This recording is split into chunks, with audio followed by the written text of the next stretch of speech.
हमने हमारे पहले एपिसोड में ज्योतिष और भविष्य के बारे में जाना और अब हम जानने वाले हैं उनके ग्रह विधियों के बारे में। तो चलिए फिर से हम उनसे बात करते हैं। नमस्कार सर। कालसर्प योग क्या होता है?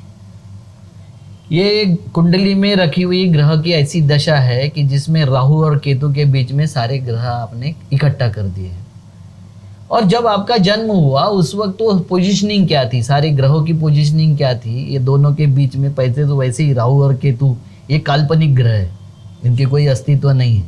ठीक है। अब जब कहा जाता है कि राहु का सर काट दिया था, केतु का सर काट दिया था, उसका धड़ है, उसका सर है, तो जब अमृत उसके कंठ तक गया था तो सर हम जो जिंदा है तो धड़ कैसे जिंदा रह गया, नीचे तो उतरा ही नहीं था अमृत।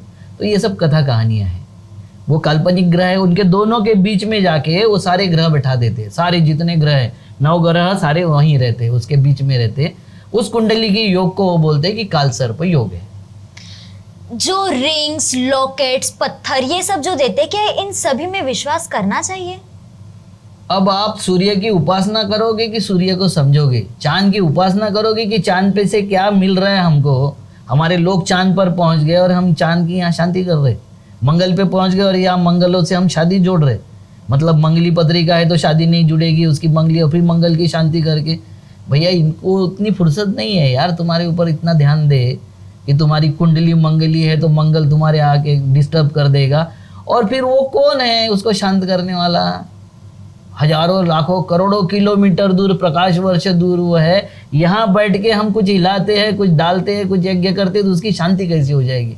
शांति तुम्हारे दिमाग की होनी चाहिए, क्योंकि मंगल का प्रभाव अगर आप पे है तो उस तरीके से आपका दिमाग काम करेगा। देखो हम और आप बीच में हैं, बात कर रहे हैं जी। बात में तो हम 12 खड़ी ही बोल रहे हैं ना, अ से लेके ज्ञ तक ही बोल रहे हैं। गाली भी इसी में आती है ना, अ से ज्ञ तक ही आते। मैं बात करते करते गाली देने लग जाऊं, भावनाएं कैसी हो जाएगी? विचलित हो जाएगी ना।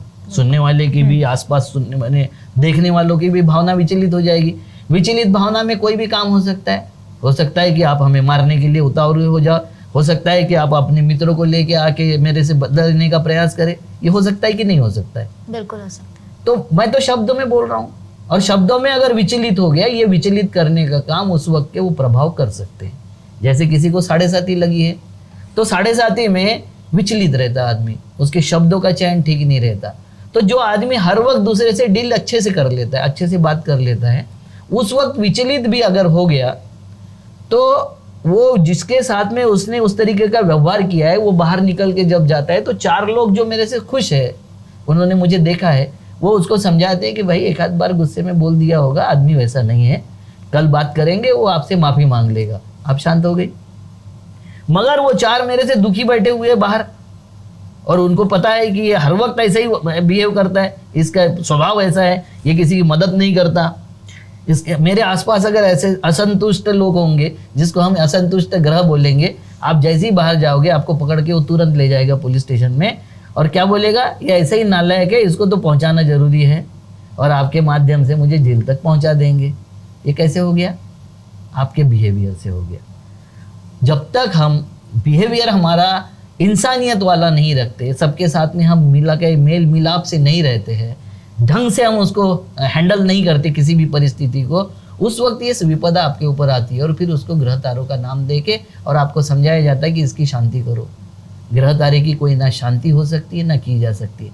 शांति आपकी होगी, आपकी मानसिकता की शांति होगी, और वो शांति करने के लिए आपको स्वयं पर काम करना पड़ेगा। यज्ञ में काम करके कुछ नहीं हो सकता, विधि करके, कर्म कांड करके कुछ नहीं हो सकता।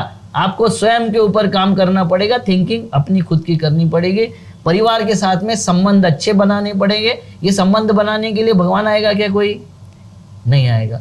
ये संबंध बनाने के लिए पड़ोसी आएगा क्या? नहीं आएगा। अगर पड़ोसी नहीं आएगा तो भगवान कैसे आ जाएगा? बोलते भगवान ने बुद्धि दे दिया। भगवान क्यों बुरी बुद्धि देगा तुमको? उसको इतना ही काम है। अरे आपका अस्तित्व क्या है? इतना बड़ा ब्रह्मांड में, उसमें एक छोटी सी सूर्यमाला हमारी, उस छोटी सी सूर्यमाला में एक छोटी सी हमारी पृथ्वी, उस छोटे से पृथ्वी में एक छोटा सा हमारा देश, उस छोटे से देश में हमारा छोटा सा शहर, उस छोटे से शहर में छोटा सा हमारा जिला, उस छोटे से जिले में हमारी छोटी सी बस्ती, उस छोटे से बस्ती में हमारा छोटा सा घर, और उस घर में हम छोटे से जीव। आपके पैर के नीचे कितनी चींटियां आती है, आपने देखा कभी? अगर भगवान का अस्तित्व भी होगा तो आपके लिए, आप उसके लिए चींटी से ज्यादा बड़ी हो क्या? हमको लगता है, इसलिए हम शुरू हो जाते उसकी शांति करने के लिए, जिसका हमने कभी कल्पना भी नहीं की, हमारे कल्पना से ज्यादा बड़ा है वो। कैसी की शांति कर लेंगे हम? सूरज की शांति यहाँ बैठ के कर लेंगे। तो सर जो अंगूठी देते हैं कि ये तुम पहनो, तुम्हारा गुस्सा ठंडा हो जाएगा, तुम इसे पहनो तो तुम शांत रहोगे, तुमको एग्जाम्स पास हो जाएंगे, तुम उसमें तरक्की करने लगोगे, तो क्या इन सभी चीजों में विश्वास करना चाहिए? देखो, आपके ऊपर जैसे आपका पंचतत्व से देह बना है, वैसे आपका स्वभाव और आपका जो बाकी का ओरा होता है, ओरा फोटोग्राफी आती है, ये 7 कलर से बनी है। आपने देखा होगा, बचपन में स्कूल में पढ़ा होगा, ताना पी ही अनी जा, ये 7 कलर है ना। इंद्रधनुष में भी 7 कलर होते हैं, वैसे सूरज में 7 कलर है और हमारे जीवन में भी 7 कलर है। वो 7 कलर में से जो भी कलर कम ज्यादा हो जाता है, वो अगर समझ में आ जाए कि ये कलर कम है, तो हर कलर का अपना इफेक्ट है। आपके इसमें अगर कुछ कम ज्यादा हो जाए, जैसे आपके इसमें आयरन कम हो जाए तो ब्लड में दिखाई देगा कि नहीं, वैसे कलर अगर कम हो जाए तो आपके चेहरे पर दिखाई देगा, आपके स्वभाव में दिखाई देगा, आपकी बातचीत में दिखाई देगा, आपके विचारों के तरंग में दिखाई देगा। वो कलर मैनेज होना चाहिए, है ना। अब वो कलर कैसे मैनेज होते हैं कि जो कम है उसको आप प्लस करना है, उसको बढ़ाने से आपके कलर मैनेज हो सकते हैं। बात ठीक है, यहाँ तक समझ में आई। अब कलर मैनेज करने के लिए आपने अगर स्टोन पहन लिया, आपके इसमें समझ लो कि नीला कलर कम है, आपने स्टोन पहन लिया नीला, मगर जरूरी क्या है, वो नीले स्टोन को आपके स्किन को टच करना चाहिए, और कम से कम दिन में 1 घंटा 60 मिनट से ज्यादा समय डायरेक्ट सूरज की किरणें आपके प्रवेश यानी शरीर में, स्किन में प्रवेश करना चाहिए। जितने भी स्टोन पहनते सब एसी में रहते, ऑफिस में रहते, धूप में जाता है कोई नहीं, तो उसका क्या परिणाम होगा? कितना भी स्टोन पहन लो, अगर सूरज से निकली हुई किरणें डायरेक्ट उसको पास करके आपके स्किन में प्रवेश नहीं करेगी, तो वो कलर आपका कभी भी ठीक नहीं होगा, वो आपका स्वभाव ठीक नहीं होगा। मगर चूंकि धंधा करना है, हमको तो स्टोन बेचना है, हमको क्या करना है, हमको आपसे क्या लेना देना है, स्टोन बेचना है, तो फिर उसका छोटा सा कभी प्रभाव हो जाता है, 2 मिनट के लिए बाहर निकला, 2 मिनट सनलाइट मिल गई, उसमें से वो प्रभाव आ गया, आपको लगता है वैसा कुछ हो गया। देखो, हमारा स्वभाव भी बनता है तो वो कलर के अनुसार बनता है ना। हमारा बिहेवियर उस वक्त होता है, जैसे आपने देखा होगा सूरज नहीं निकला कई दिन तो डर लगता है कि नहीं, हमको कैसे लगता है? डर लगता है, डर लगता है, ऐसे लगता है कि उदास है, पूरा सृष्टि उदास है, ऐसा लगता है ना। जब सूरज पूरा प्रखरता से दिखता है तो ऐसा लगता है अरे बाप रे जला देगा ये क्या है? हमारे जो किरण है, हमारे इसमें की जो एनर्जी है, एनर्जी कहाँ से मिलती है हमको?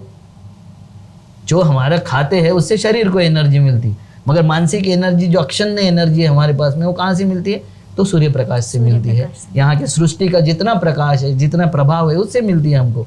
वो प्रभाव कम ज्यादा होते रहता है, ठीक है, मगर उस प्रभाव को मेंटेन करना जरूरी है। पुरानी महिलाएं कहती थी, पुराने लोग कहते थे, अरे इसका चेहरा ऐसा मैंने एकदम ठीक नहीं लग रहा है, इसके मरने की कगार पे आ गया तो इसमें डार्कनेस दिख रहा है, मरण की छाया दिख रही, ऐसा बोलते थे। जिनको ये समझता था वो बोलते थे। जैसे आपने देखा होगा, भगवान बुद्ध हो, महावीर हो, राम हो, कृष्ण हो, उसके पीछे ऐसा एक वलय दिखाते, तेजो वलय दिखाते, वो कलर दिखाते कि उनका कलर कितना आभा दे रहा है, उनका प्रकाश कितना अच्छा फैल रहा है, वो दिखाते हैं ना। तो वो कलर का मेंटेन करना जरूरी होता है। अब मेंटेन कैसे होगा? स्टोन से तो मेंटेन नहीं होगा, क्योंकि आप मजदूरी करने 4 घंटे धूप में रहने तो जाओगे नहीं। जिसने स्टोन पहना है महंगे, वो जाएगा क्या? नहीं जाएगा। तो स्टोन पहनने से कुछ होगा क्या? नहीं होगा। मगर उसको अगर करना है, करेक्ट करना है, क्योंकि बीमारी आती है उसी से, मानसिक बीमारी भी आती है उसी से, तो आपको उस कलर का जो ग्लास होगा, उस कलर का अगर स्टोन का ग्लास है आपके पास में, शीशे का ग्लास है, या उस कलर का आपके पास ऐसा कुछ चीज है जो आप सुबह से शाम तक धूप में रख दो, वो पूरा पानी उस कलर से अट्रैक्ट होकर पानी में आ जाएगा, उसको शाम को पी लो, आपका चार्ज हो जाएगा। मगर ये सस्ता इलाज अगर बता दिए तो फिर आप स्टोन कैसे खरीदोगे? अगर ये सस्ता इलाज आपको मिल गया कि पीले ग्लास में इसमें रखना है बाहर पानी, सुबह रखना है, शाम को पी लेना है, ढका हुआ पानी आपको शाम को पी लेना है, वो पीने से आपका अगर पीला कलर चार्ज होता है, नीला कलर चार्ज होता है, हरा चार्ज होता है, तो ये तो फुकट में हो जाएगा, फ्री ऑफ कॉस्ट है ये बताएगा कोई ज्योतिष बताएगा? नहीं बताएगा। तो फिर आपको क्या बताएगा?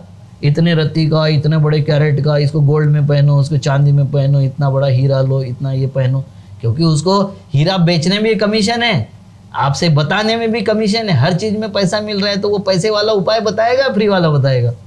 पैसे वाला बताएगा। वो बता रहा है, तय करो आप, पैसे वाला उपाय करना है, फ्री वाला उपाय करना है। सर, आपकी 9 ग्रह शांति की विधि के बारे में आप क्या कहना चाहेंगे? मैंने अभी बताया आपको, ग्रह विधि ऐसी शांत करने का मतलब क्या है? हमारे स्वयं के ऊपर काम करना, हमको स्वयं को सोचना पड़ेगा। हमें क्रोध क्यों आ रहा है, क्रोध की क्या बात है? देखो, गुस्सा कोई दिलाता है, गुस्सा अपने आप नहीं आता है। खुद पे गुस्सा आता है क्या? नहीं। गुस्सा किसी दूसरे पर आता है। भाई, बीवी ने नमक डाल दिया ज्यादा, गुस्सा आ गया। हस्बैंड ने कहीं लेके नहीं गया, गुस्सा आ गया। पिताजी ने कोई बात नहीं माना, गुस्सा आ गया। रिक्शे वाले ने कट मार दिया, गुस्सा आ गया। मतलब इसका है कि हम उस वक्त अपना जो ब्रेन है उसका नियंत्रण किसी दूसरे के हाथ में दे दिए। अब ये अच्छी अवस्था है क्या? नहीं। कि मेरा ब्रेन किसी और के नियंत्रण में है, ये अवस्था तो अच्छी नहीं है। मगर उस अवस्था में हम क्रोधित हो जाते हैं, और क्रोधित होते और फिर उसका परिणाम भुगतते रहते जिंदगी भर। क्रोधित होकर हत्या भी हो सकती है, क्रोधित होकर नुकसान भी हो सकता है। क्रोधित होने से फायदा तो नहीं होता है। तो ये नवग्रह जो है वो ग्रहों को नियंत्रित करने का हमको जो पुराने लोग उपाय बताते हैं, गुस्सा आ जाए तो 1 से 10 तक गिन ले। अगर आपको सही में गुस्से पर नियंत्रण करना है तो ये उंगली दिखाना छोड़ दो। ये उंगली अगर आप दूसरे की तरफ नहीं दिखाओगे, ये उंगली अगर सामने नहीं करोगे तो आप किसी से लड़ नहीं सकते, मेरा दावा है। बिल्कुल सही। आपको किसानों के खेती में जाके देखो, वो ये उंगली अगर 9 ओपले फूटे हुए हैं, कोपल अभी नए आए हुए हैं, अंकुरित हुए हैं, उसकी तरफ ये उंगली दिखाओ तो बोलता दिखाना मत, मुरझा जाएंगे। आपने ये उंगली से अगर ब्रश करते हो तो आपके मसूड़े सड़ना शुरू हो जाएंगे, क्योंकि ये उंगली में आपकी बॉडी का ग्रेविटी पावर है। तो हर वक्त उंगली मैंने मंजन करने के लिए ये उंगली का उपयोग करना चाहिए। ये हमको पता था, ये सारी चीजें हमको पता थी, क्योंकि ये ज्योतिष शास्त्र किसानों की इजाद है। किसानों ने खोजा था ज्योतिष का शास्त्र। कुंडली ये जो है, हमने जो पंचांग जिसको बोलते हैं, कौन खोजा था? किसानों ने खोजा था। इसका कैसे दावा कर सकता हूं? जिसके पेट में दर्द होता है वही अजवाइन खोजता है। बारिश कब आएगी, धूप कब गिरेगी, कितनी बारिश होगी, किस तरीके से होगी, इसकी जरूरत किसी को थी? किसानों को थी। तो इसका खोज किसने किया? किसान के ऋषि ने किया। मगर हमें एक बताया गया है कि ऋषि का कुल और नदी का मूल नहीं देखना चाहिए, क्योंकि वो आपके तरफ आता है। वो किसी उच्च विद्या विभूषित और जो सो कॉल्ड बड़ी क्लास है उसकी तरफ जाता नहीं है, क्योंकि सारी खोजें हम करते हैं। क्योंकि हम वो क्लास है जो निर्माण करता है। निर्माण करने वाले के सामने विपदा आती है। ये बात ठीक है ना? जो खोदेगा उसके सामने विपदा आएगी, जो चलेगा उसके सामने विपदा जाएगी, जो करेगा उसके सामने, जो बैठ के ज्ञान बांटेगा उसके सामने थोड़ी आएगी। तो हमने वो खोजा, हमने वो इजाद किया, हमने सब कुछ उन्होंने उपयोग किया और आपको बता दिया कि ये आपका नाम से नहीं होगा, हमारे नाम से पेटेंट होगा। हल्दी का पेटेंट अमेरिका ले जाता है। हल्दी तो हमारी पुरातन यहाँ की ये विधि है और औषधि है, मगर ले गया था अमेरिका। इसी तरीके से ये सब हुआ है। बहुत बहुत धन्यवाद सर। काफ़ी जानकारी मुझे मिली है, शायद आप लोगों को भी मिली होगी। अगर कोई भी सवाल आपके मन में आता है तो प्लीज़ आप कमेंट बॉक्स में लिख दीजिए। आगे के एपिसोड्स के लिए बने रहिए। धन्यवाद।